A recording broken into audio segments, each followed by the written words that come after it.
Merci à tous de nous rejoindre aujourd'hui pour cette communauté métier, qui sera présentée par Guyane, qui est aujourd'hui consultant chez Exia Canada, tout comme moi qui est également consultant.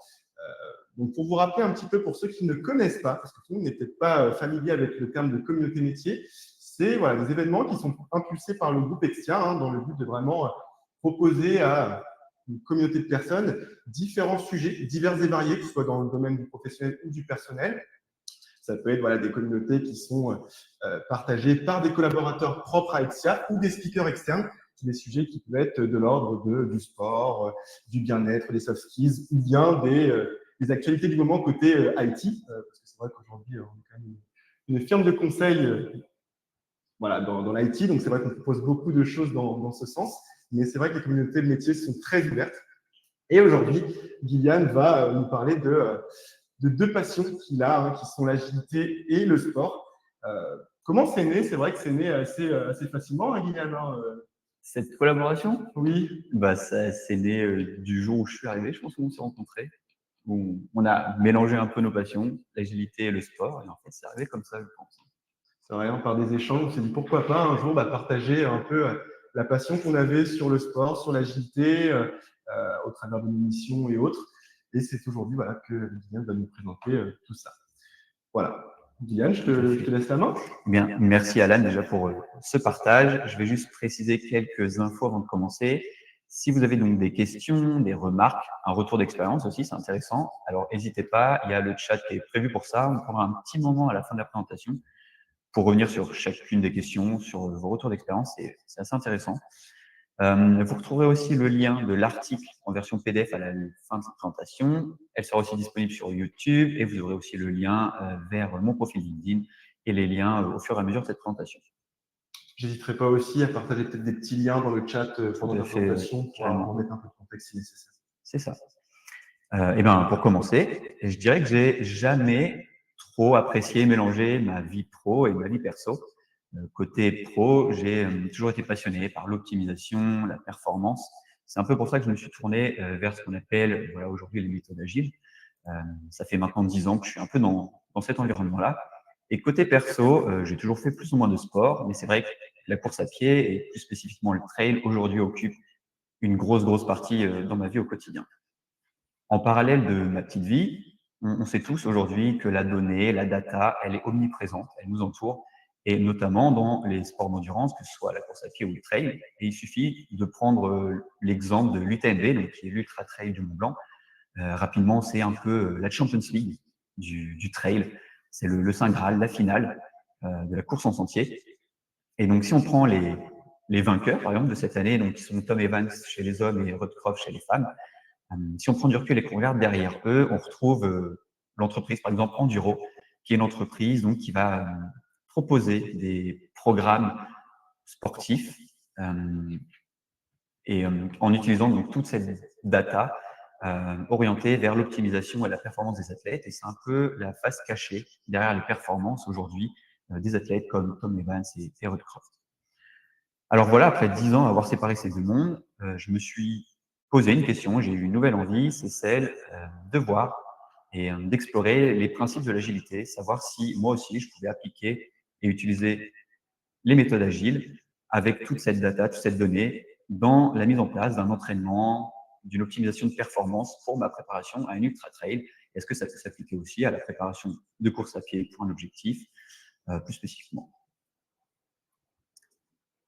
Alors moi, c'est Gillian, ça fait 10 ans que j'évolue dans l'agilité à travers plusieurs entreprises comme Worldline, Société Générale, Groupama et plus récemment Exia Canada. J'ai pu réaliser plusieurs certifications, donc la PSM 1, PSPO 1 et 2, qui sont des certifications plutôt orientées sur le framework Scrum, mais on y reviendra. J'ai aussi pu dispenser des cours, des formations dans les écoles d'ingénieurs comme le CESI en France, ou alors des masterclass pour les entreprises comme Neosoft.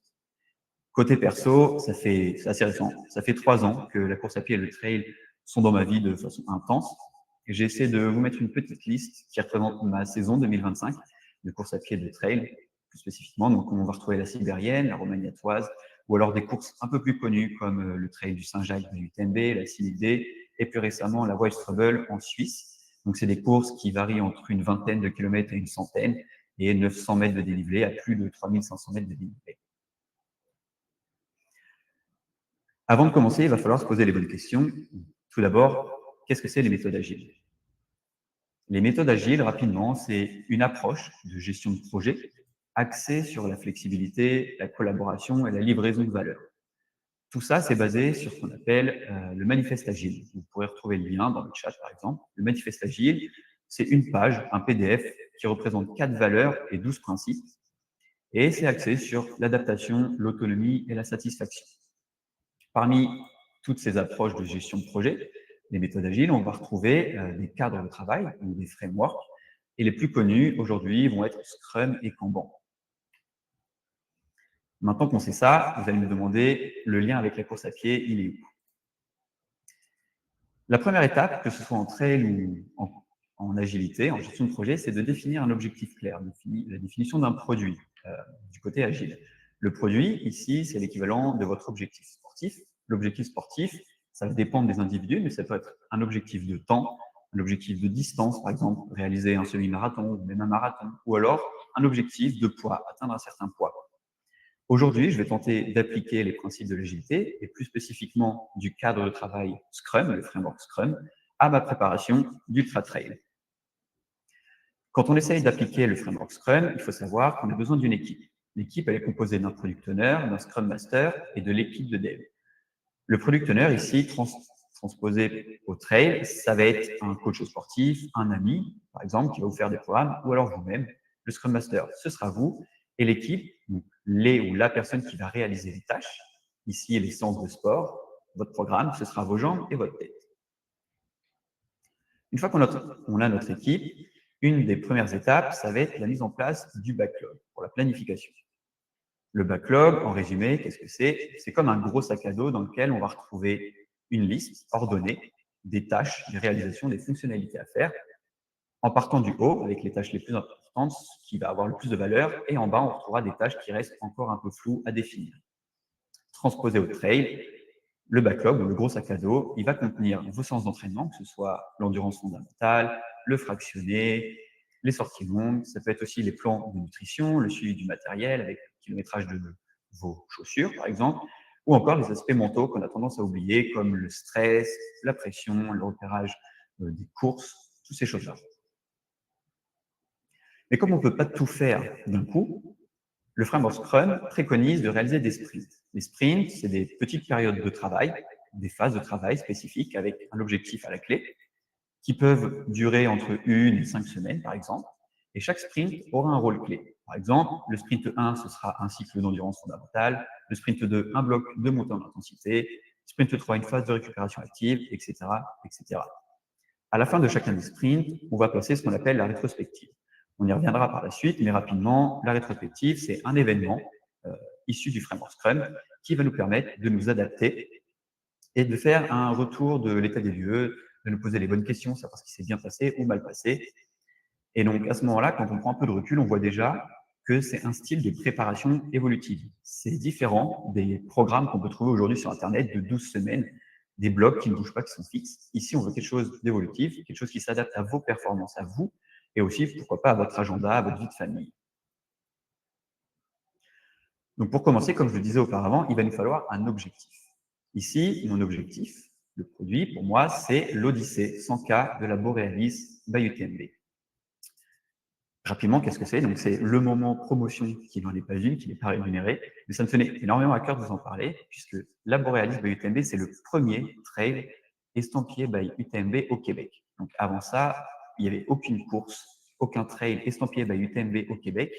On en a un au Canada, il me semble, mais pour l'information, c'est à 1h et 22h. Donc, c'est à 1 jour et 22 heures de voiture, si vous voulez l'information, ou alors 7 heures de vol, assez compliqué. Pourquoi c'est compliqué? Puisque, comme je le disais, la finale, le Saint Graal, la Champions League du trail, ici, c'est l'Ultra Trail du Mont Blanc. C'est un peu un rêve pour la plupart des coureurs en sentier.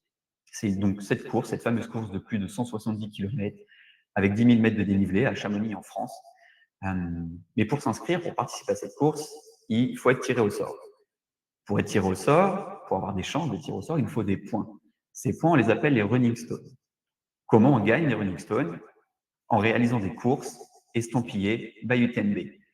Donc, si je n'ai pas de course by UTMB, je n'ai pas de points et je n'ai aucune chance de tir au sort. Ça rendait la tâche assez compliquée. Mais aujourd'hui, c'est différent, puisque la Borealis est arrivée donc en 2026, le 20 août, si je ne me trompe pas, pour la première édition.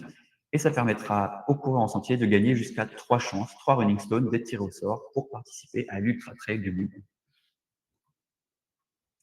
Maintenant qu'on a cet objectif, on va pouvoir commencer à construire ma préparation comme un projet agile. Maintenant que j'ai mon objectif, j'ai commencé à planifier ma saison avec une logique agile. Donc pour ça, il a fallu commencer par définir plusieurs sprints. On le rappelle, les sprints, des petites périodes de travail. Et moi, j'ai choisi de faire des cycles de 4 semaines. Ça aurait pu être 2 semaines, ça aurait pu être 1 semaine, mais en fait, 4 semaines, ça s'adapte parfaitement à mon emploi du temps et à la date du 20 août. Et ce qu'on cherche ici, c'est à s'adapter. Et à chaque fin de sprint, on va retrouver un objectif précis à atteindre. Ici, j'ai essayé de vous représenter une semaine sur mon sprint 1. Donc, mon sprint 1 qui en fait 4 normalement. Ici, vous avez ma première semaine. L'objectif de celui-ci, c'est de développer ma vitesse. Ça va être les premières bases, ça va me permettre de fixer un cadre. Et à la fin, comme je le disais, de chaque sprint, à la fin de la 4e semaine, on mettra en place une rétrospective qui peut prendre différentes formes. Ça peut être une sortie longue, ça peut être un moment d'introspection, ou alors moi, j'ai décidé de placer un semi-marathon. Le semi-marathon, il va me permettre de valider les progrès, de tester mes allures, de savoir ce qui s'est bien passé, mal passé, et de faire voilà, ce moment d'introspection. Comment ça va être réalisé? À chaque fin de séance, chaque fin de sprint, on récupère de la data, de la donnée avec tous les outils qui peuvent exister, et on va pouvoir analyser et justement voilà, se poser et réfléchir sur ce qu'on pourrait améliorer. C'est pour ça qu'on va avoir besoin donc, de ces fameux outils. Que ce soit en agilité ou en trail, il y a énormément d'outils qui existent. Côté agile, les outils ils ont un rôle essentiel. Ils vont nous permettre de structurer, de mesurer et de partager la progression. On va retrouver pour les plus connus Jira, Confluence ou Trello, par exemple, qui nous permettent de planifier, d'avoir l'avancement des projets en temps réel et qui vont mettre en place une transparence qui pourra derrière permettre aux équipes de s'adapter. Côté trail, ce que moi j'appelle le Jira du coureur aujourd'hui, peut-être que vous en connaissez certains, mais on va retrouver Strava, pour le plus connu, Campus, Renard. On aura aussi toutes les applications comme Santé chez Apple, Adidas Running, ou alors les applications de Nike, des choses comme ça. Toutes ces applications, tous ces outils vont nous permettre d'enregistrer les séances, de mesurer nos performances et de visualiser la charge de travail. C'est via cette donnée, cette data qu'on va pouvoir réaliser les rétrospectives par la suite. Et c'est très important, puisque ça va nous permettre à nous de décider où concentrer nos efforts par la suite. On va pouvoir se poser les bonnes questions. Est-ce qu'on a trop de charge, du coup, un risque de burn-out ou de blessure? Peut-être qu'il n'y a pas assez d'intensité, le sprint il est sous-exploité. Ou alors, est-ce que l'objectif est atteint? Dans ces cas-là, célébration, rétrospective en place, et on recommence pour les prochains sprints. Ici, qu'on coche une case sur Jira, une fonctionnalité, ou alors une séance sur Strava, l'intention reste la même, c'est toujours donner un sens à la progression, visualiser la donnée, repérer les tendances et valider le progrès. Les chiffres, la data, c'est bien, mais ça ne peut pas marcher sans le bon mindset. Pour que ça marche, il faut le bon état d'esprit. La réussite de la mise en place du framework Scrum à notre préparation, elle repose sur la discipline, la régularité et l'adaptation. Ce que ça veut dire en agilité, c'est maintenir la direction fixée sans perdre de vue l'objectif, tout en restant ouvert au changement. Et c'est exactement pareil en trail. Mettre en place une préparation de longue durée, ça demande de la rigueur, mais surtout l'intelligence de l'adapter quand le corps ou les conditions l'exigent. Au final, l'agilité et le trail, ils ont la même philosophie, c'est inspecter, s'adapter et progresser. Séance après séance, sprint après sprint, dans les réussites ou les échecs, c'est une opportunité d'apprentissage. Le plan parfait, il n'existe pas, c'est ce qu'il faut se dire. Et qu'on soit product owner ou spécialiste de l'ultra trail, la performance, elle naît de la persévérance plus que de la perfection. Maintenant qu'on a mis en place cette préparation avec le framework Scrum au quotidien, on peut essayer de prendre un peu plus de recul, de prendre de la hauteur et d'essayer d'utiliser d'autres méthodes agiles, d'autres gestions, d'autres façons de gérer les projets, d'autres frameworks et notamment le framework SAFe. SAFe pour Scale Agile Framework, on le résume souvent par l'agilité à l'échelle. Ça nous permet d'orchestrer plusieurs équipes, plusieurs sprints dans une même direction quand on parle du contexte de projet et de vie professionnelle. Mais en trail, c'est la même chose. Mettre en place donc, ce programme de longue durée, ce n'est pas juste un sprint isolé qu'on a pu voir auparavant, mais plutôt une succession de cycles alignés avec un objectif. Avec le framework SAFE, ma préparation, ma saison de trail, ça devient un PI, planning intervalle, qui sera composé de 4 sprints majeurs axés sur une thématique. Et chaque PI se conclut par une course intermédiaire. Et ça nous permet de garder le cap et aussi un ajustement et une progression continue. J'ai essayé, alors, c'est peut-être pas visible, mais j'ai essayé de vous représenter ici mon PI, mon planning intervalle. Donc, c'est un peu barbare, mais rapidement, on aperçoit les 4 sprints. Chaque sprint avec, du coup, un objectif. Donc, mon sprint 1, comme je vous l'ai expliqué auparavant, va être la vitesse. Le sprint 2, l'endurance, la technique, l'adaptation au dénivelé. On retrouve mes 4 semaines avec mes différentes séances. Et à chaque fin de sprint, chaque fin de semaine 4, on retrouve du coup mes objectifs. Donc là, on voit apparaître le semi-marathon. Pour le sprint 2, ce sera un trail ou un marathon pour tester l'endurance. Le sprint 3, on va essayer de trouver un trail ou des sentiers qui vont se rapprocher de mon objectif final qui est l'Odyssée de la Borealis. Et donc le sprint 4 se terminera par la Borealis by UTMB. Et au final, la Borealis by UTMB, c'est ce PI, c'est ce que je viens de vous présenter, c'est un objectif concret, mesurable, pour valider les apprentissages et ajuster la stratégie. Mais on peut prendre encore un peu plus de recul pour voir apparaître le projet de fond. Le projet de fond, pour moi, forcément, c'est l'Ultra Trail du Mont Blanc. C'est celui qui donne du sens à tous les incréments. Chaque PI, chaque planning intervalle va servir cette vision à long terme. Et l'agilité, au final, c'est un peu ça. C'est avancer étape par étape, garder le cap vers la montagne au loin, qui est donc le Mont Blanc. Et la clé ici, c'est pas d'aller vite, mais plutôt de rester aligné, adaptable, lucide, un PI à la fois. À la fin de chaque sprint, comme j'ai pu vous l'évoquer, on va mettre en place cette rétrospective pour nous permettre du coup de s'adapter, s'améliorer en continu, comme en agile. En agile ou en trail, la rétrospective, elle est ici pour se poser les bonnes questions. Qu'est-ce qui a bien fonctionné? Qu'est-ce qui doit être amélioré? Quel ajustement on peut mettre en place pour le prochain cycle, le prochain sprint? Et cette amélioration continue, elle est essentielle.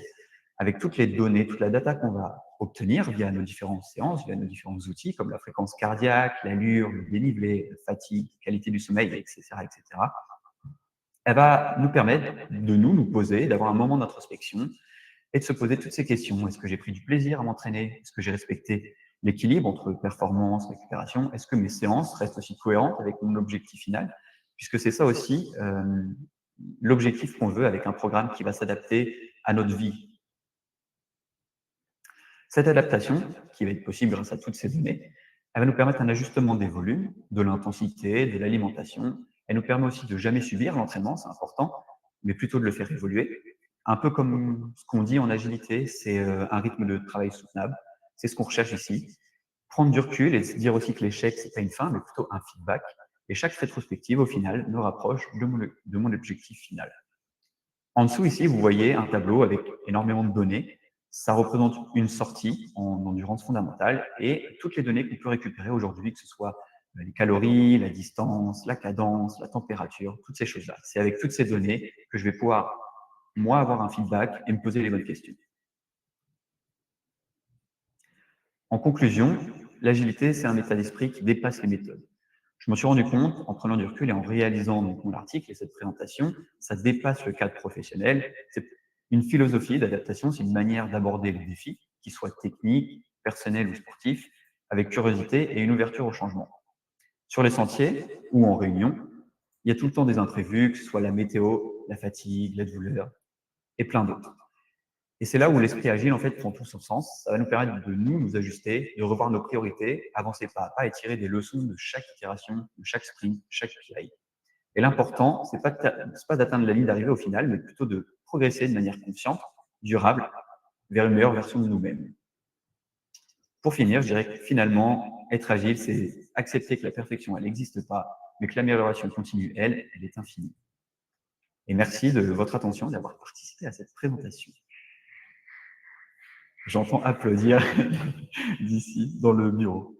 Je ne sais pas si on a des questions, Alan. Eh ben déjà, merci beaucoup, Guyane, pour cette belle présentation. C'est vrai qu'on voit vraiment ta passion pour l'agilité et au travers également du coup, le sport qui te drive aujourd'hui et encore au Canada. Et c'est vrai qu'on te souhaite plein de bonnes choses aussi pour les prochaines courses. Parce que, il va faire froid cet hiver, mais je sais déjà qu'il y a des courses de prévues. Je pourrais vous en parler aussi, mais c'est vrai que tu ne vas pas lâcher, et ça, c'est hyper cool. Pour les questions, donc n'hésitez pas, hein, comme je disais tout à l'heure dans le chat, il y a un onglet qui est dédié pour récolter toutes les questions, et on essaiera de vous y répondre. Hein. Guylaine va essayer de vous y répondre au plus près, que ce soit autour de l'agilité uniquement, autour du sport, voire sur les deux, hein, voilà, sur quelque chose qui traverse les deux passions. On a une première question, Guylaine, de Nicolas, qui dit que potentiellement sur la slide 17, si tu veux, on peut peut-être y revenir.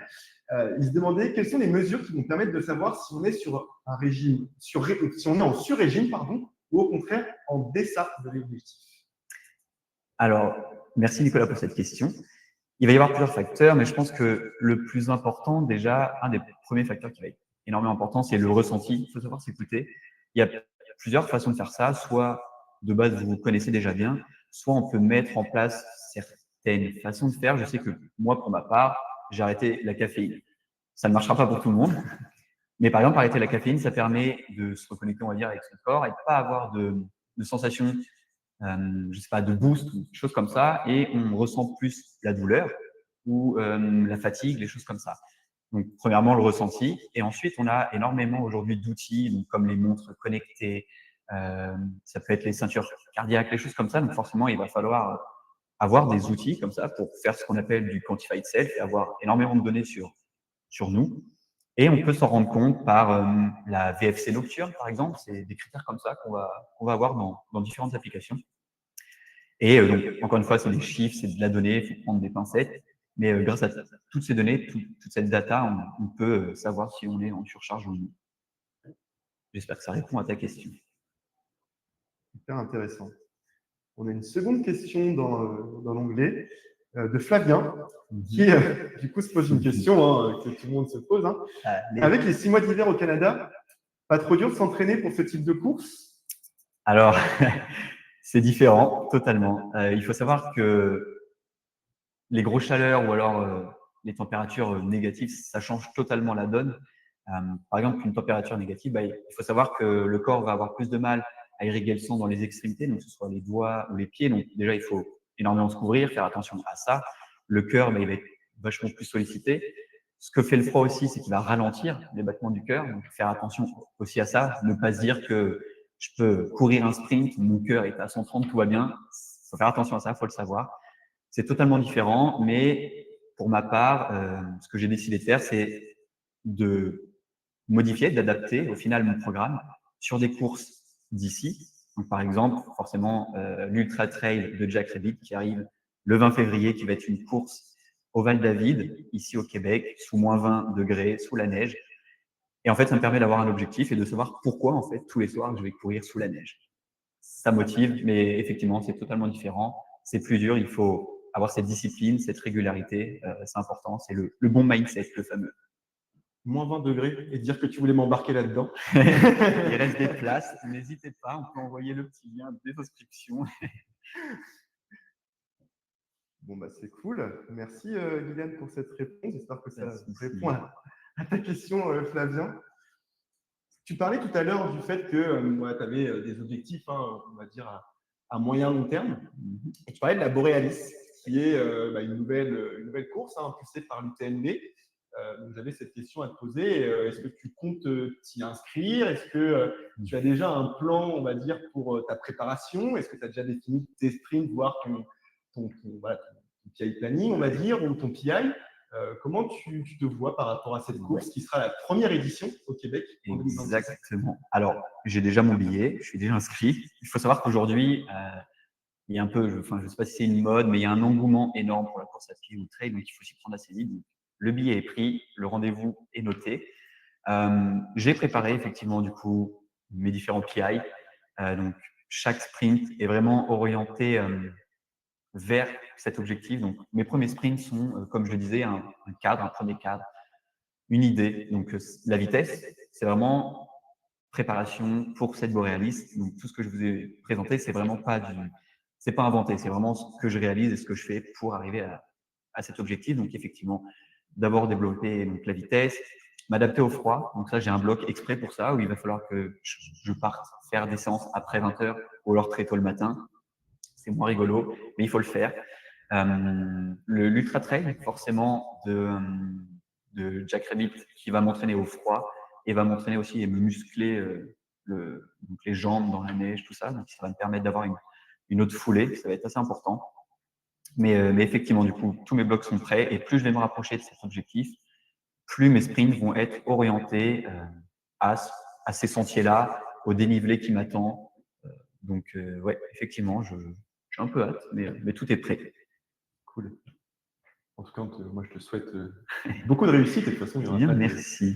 Il n'y aura pas de difficulté par rapport à ça. Non, bah après, effectivement, c'est une première édition, donc on n'a pas forcément le retour des éditions d'avant, puisqu'il n'y en a pas. Donc, on ne peut pas forcément se projeter. On va essayer de faire un plan d'entraînement et un plan de course en termes de dénivelé et de kilomètres. Donc, il me semble qu'on part sur une course, j'ai plus les chiffres, mais peut-être de 79 km pour 3600 mètres de dénivelé, quelque chose comme ça.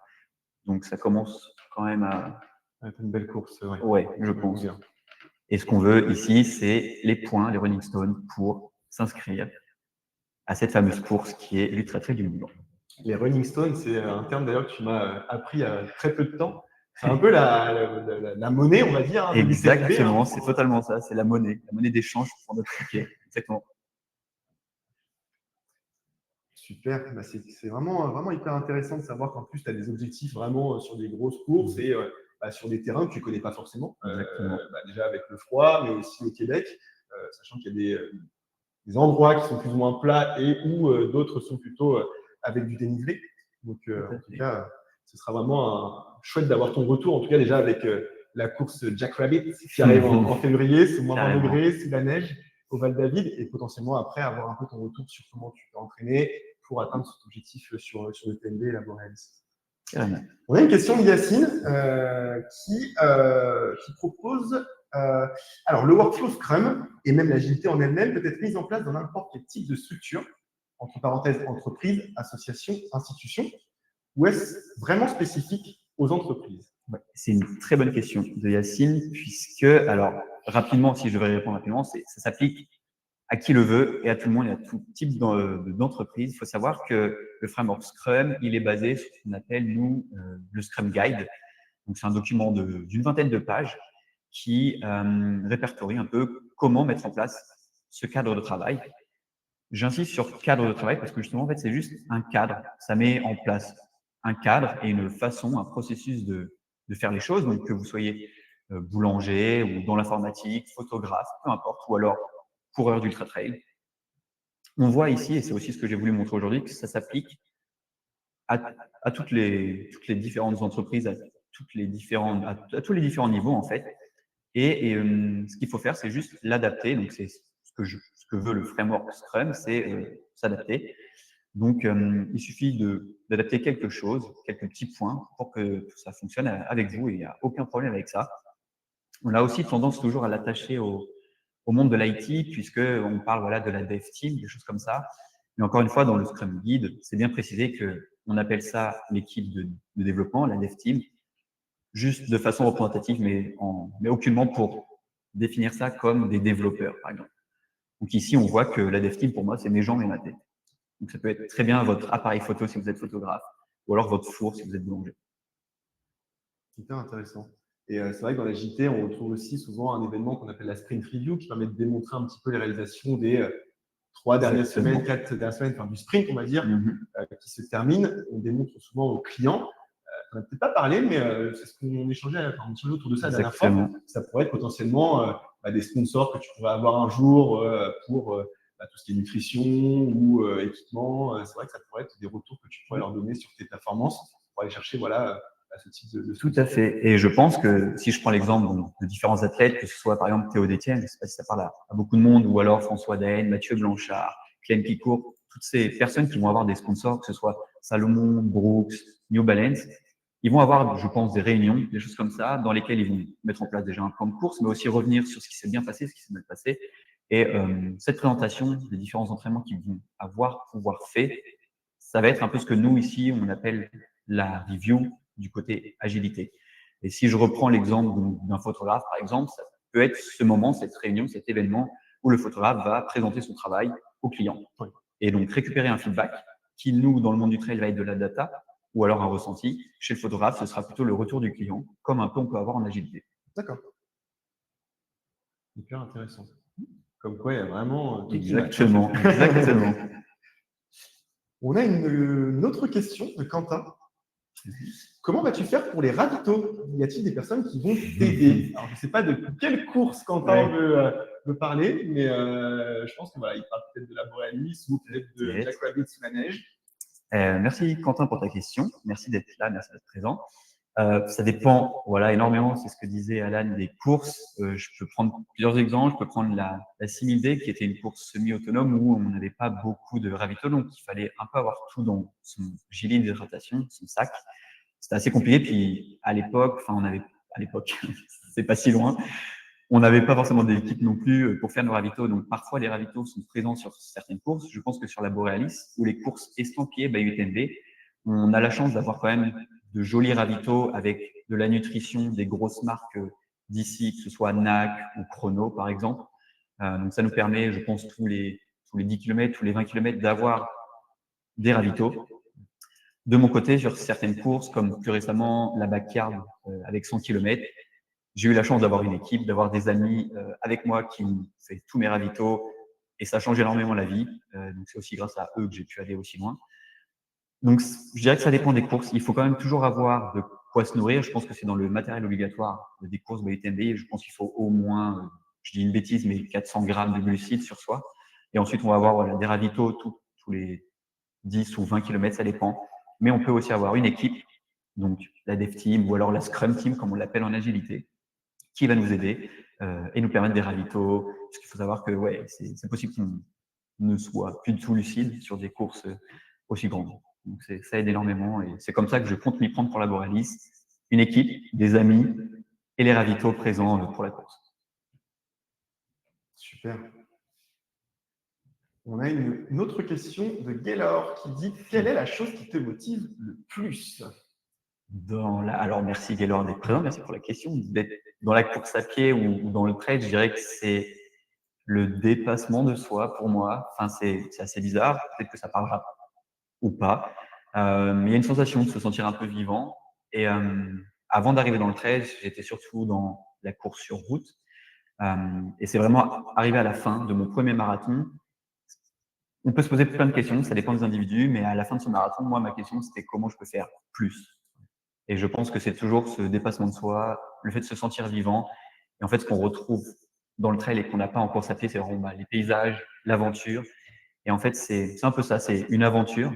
Faire un trail ou un ultra-trail, c'est un peu comme vivre une vie ou une petite aventure totalement différente de la vie actuelle. Enfin, c'est compliqué à expliquer, mais ce qui me motive, c'est plutôt le dépassement de soi, les défis, le challenge et se sentir vivant. C'est vrai que ça joue beaucoup, hein. Tu as raison, pour avoir fait dernièrement une course sur laquelle tu m'as motivé d'ailleurs. C'était mon premier semi et c'est vraiment vous qui m'avez motivé aussi avec l'équipe. Hein. C'est vrai que j'ai ressenti aussi un peu tout l'engouement que tu peux avoir autour par tes proches qui t'encouragent, après toi aussi te mettre des objectifs, te dépasser et aussi profiter des paysages que tu peux avoir autour. C'est vrai que choisir sa course, avoir les paysages ou une belle ville, etc., c'est vrai que ça joue beaucoup au niveau mental. Exactement. Et toi, ça te permet de te déconnecter un petit peu et tu ne te rends même pas compte que tu cours. Bien que tu sois dans la difficulté. Ça te permet de te déconnecter tout court, je pense, parfois, de te satelliser. mais ouais, je pense aussi qu'il y a le partage. C'est des événements qui nous permettent de vraiment partager, que ce soit un événement sportif ou autre, partager ça entre amis. Et c'est un peu ce qu'on appelle, nous, l'esprit trail. C'est vraiment une petite famille, des gens qui se retrouvent et on sait tous pourquoi on est là. Ouais. Et ça rapproche. C'est un peu avoir un plan de route dans ta vie. Et je trouve que ça permet d'avoir un cadre et ça permet tout ça. D'ailleurs, ça fait une bonne transition avec ce que tu disais tout à l'heure. On a une question qui va arriver de la part de Johan. Tout à l'heure, tu parlais un petit peu de, quand tu fais une course, tu te poses déjà la question à la fin de ce que tu vas faire après. De quels outils tu vas te fixer pour la suite. C'est un peu ta rétrospective de ton semi, de ton trail sur 50 km ou je ne sais quelle autre course. Et je sais que tu te positionnes déjà sur tes objectifs futurs. Et c'est la question qu'Johan va te poser. Hein. C'était vraiment de se dire, si tu arrives à faire la course, la Borealis de l'UTMB, est-ce que déjà, tu as déjà en tête un autre objectif derrière? Ouais. Donc là, on est plutôt sur du long terme, parce que Ouais, carrément. ce sera après août prochain. Mais est-ce que tu as déjà quelque chose dans la visibilité? Alors, carrément. Déjà, il faut savoir qu'avant d'arriver à la Borealis, on peut mettre en place, enfin, on peut, ça dépend des gens, mais des projets off, ce qu'on appelle des projets off. Donc, ça déjà, j'en ai plusieurs à réaliser ici sur Montréal. J'en parlerai quand ça arrivera, mais on a des projets off qui sont assez cool à faire. Et donc, après cette Borealis, comme je le disais un peu auparavant, on a ce projet de fond derrière qui va être du coup le fameux Ultra Trail du Mont Blanc. Cette course de 174 km, 9900 dénivelés, donc c'est impressionnant. Mais autour de cette course, donc, dans ce qu'on va appeler les finales, qui se passent aussi à Chamonix, on va retrouver la CCC, la OCC, donc tout ça, c'est des courses d'une cinquantaine à une centaine de kilomètres qui sont à Chamonix, qui sont assez connues. Ça me motive aussi. Mais derrière, on va retrouver toutes les grosses courses un peu de légende, comme le Grand Raid à La Réunion, qui est une course où on traverse l'île de La Réunion. C'est un peu lunaire, mais on apprécie. Et il y a énormément de différentes courses comme ça qui sont assez impressionnantes à mes yeux, que j'aimerais réaliser, que ce soit l'Ultra Trail du Mont Fuji aussi, des choses comme ça. Il y a des trails au Mexique, au Nicaragua. Enfin, il y a énormément de trails qui me motivent. Donc, il faut juste réussir à éviter de s'éparpiller dans les idées parce que j'ai envie de faire toutes ces courses et réaliser, voilà, prendre son temps, faire une rétrospective, mettre en place les prochains PI et viser au plus juste. Mais je pense que j'ai de quoi m'occuper une dizaine d'années. N'en doute pas. C'est vrai que quand on te connaît, maintenant, on apprend à te connaître et on sait vraiment la passion que tu as pour le trail et la course. On sait que ça ne sera pas demain la fin. Je ne pense pas. Il y a une seconde question de Johan qui te demande quelle est ta relation à la douleur une fois que tu as autant repoussé tes limites? Alors ça dépend des courses. Il y a une phrase de Théo Détienne, la fameuse phrase qui est la vie est dure mais pas la mienne, qui fonctionne à certains moments de la vie, à certains moments de course, mais qui ne fonctionne plus du tout quand on dépasse un certain nombre de kilomètres, en tout cas pour ma part. Je peux prendre l'exemple de la backyard qui a eu lieu, je pense, il y a 2 semaines, où donc là, c'était une course de 24 heures, donc il n'y a même plus de ligne d'arrivée, hein, c'est juste on court. Je n'ai pas le pourquoi, mais ligne droite. C'est ça. Et donc là, il faut savoir qu'à partir de, je pense, 70 km, là, je commençais un peu à pleurer. Là, j'avais que de la douleur. C'était super compliqué. Et donc, le rapport, il est vraiment étrange puisque à ce moment-là, je me suis dit, bon, plus que 30 km. C'est énorme. Mais en fait, il y a une relation assez étrange. On sait qu'on aura mal. Donc, en fait, je pense que notre cerveau, il est prêt à ça. C'est une douleur, mais on sait qu'il y a des hauts et des bas, des moments de moins bien et des moments de mieux. C'est un peu le résumé du trail, en fait. Après une grande montée, on peut avoir de sacrées douleurs, puis on va avoir une descente, ça va revenir. Il faut avoir, je pense, assez de recul sur la douleur et se dire que ça passera. Ouais. Mais il y a des moments où c'est très compliqué, où les muscles ne sont plus là du tout. Et là, il faut s'accrocher. Et je pense que arriver à un certain nombre de kilomètres, en fait, on déconnecte peut-être inconsciemment et c'est pour ça qu'on est plus lucide. Ça arrive énormément à énormément de personnes. Et donc, c'est là où tout est l'intérêt d'avoir une équipe. En fait, quand on arrive, l'équipe va, elle, prendre du recul, peut-être changer de chaussures, préparer les ravitaux, tout ça, puisqu'il y a un certain moment où, avec la douleur, avec le froid, la distance, on est déconnecté. Donc, je pense que. Les bons petits mots aussi qui peuvent. Exactement. Un petit coup de boost. Ouais. Exactement. Donc, ouais, c'est une relation très différente, très compliquée, mais il faut, je pense, l'accueillir. Et on a différents athlètes comme Courtney de Walter, donc, une femme très très forte dans l'ultra trail qui appelle ça la pain cave, donc l'endroit où on rentre dans une cave avec énormément de douleur et il faut en ressortir. Voilà toute la relation de douleur, c'est assez compliqué en vrai. Je trouve ça quand même hallucinant que tu as cette facilité de dire qu'au bout du 70e kilomètre, c'est là où tu commences mentalement et physiquement à plus ou moins flancher. Alors que c'est vrai que pour certains d'entre nous, pour beaucoup, ceux qui font de la course, au bout de 15 km sur un semi, on commence déjà à être dans la difficulté, voire sur d'autres courses. Mais c'est vrai que toi, tu as vraiment toutes ces courses que tu as accumulées au fur et à mesure. Oui, tu as encaissé, ton corps a appris de manière itérative. Oui, je pense qu'il faut prendre du recul parce qu'effectivement, j'ai pas commencé avec un 100 km. J'ai commencé, je pense, comme tout le monde, même peut-être pire. Mon premier 5 km, je pense que j'ai vomi à la fin. Et il m'a fallu, je pense, peut-être 1 ou 2 ans pour essayer de retourner courir. Donc, assez compliqué. Ouais, il faut prendre du recul et pas se comparer non plus, c'est important, je pense. Mais effectivement, oui. Motivation, détermination, entraînement et régularité, exactement. Bah, écoute, pour finir cette belle communauté du jour, j'avais une dernière question à te poser. Aujourd'hui, avec ton expérience, avec les courses que tu as pu effectuer, que ce soit en France, que ce soit dans des domaines voilà, plutôt montagneux, plutôt sur du plat, ou même voilà, par rapport à tes objectifs futurs, quel serait, toi, le conseil que tu pourrais donner à quelqu'un de n'importe quel âge qui est motivé, déterminé et qui a de la régularité et qui pourrait potentiellement en avoir bah, pour faire des courses et s'éclater un petit peu en trail et pourquoi pas utiliser les méthodes agiles pour se cadencer. Carrément. Je pense que le meilleur conseil que je pourrais lui donner, c'est vraiment amuse-toi. Je pense que c'est vraiment le plus important. Il faut sortir de ce cadre, déjà de la comparaison et des programmes, comme je le dis, un peu fixes. On va avoir un bloc de 12 semaines et il faut faire ça, ça, ça, sinon ça marchera pas. Je pense qu'il faut se déconnecter de ce truc-là. On est un peu biaisé avec les réseaux sociaux, avec tous les partages qu'on a. Aujourd'hui, c'est presque devenu commun de courir un marathon, alors que pas du tout. Je pense que si on prend les chiffres, il y a peut-être 10% de personnes qui courent un marathon. Donc, il faut vraiment prendre du recul, s'amuser et s'écouter, le ressenti. Si on a des douleurs, il faut pas les courir sur cette douleur. Il faut voilà, prendre du recul, adapter le programme et surtout s'amuser. Et pourquoi pas partager avec des amis. C'est vraiment, moi en tout cas, comme ça que ça a commencé. Je ne sais pas si elle est présente, mais tout a commencé grâce à Léo, donc un ami à moi. Et je pense que sans lui, je ne serais pas arrivé jusqu'ici. Donc, je pense que c'est le partage et voilà, ouais, s'amuser.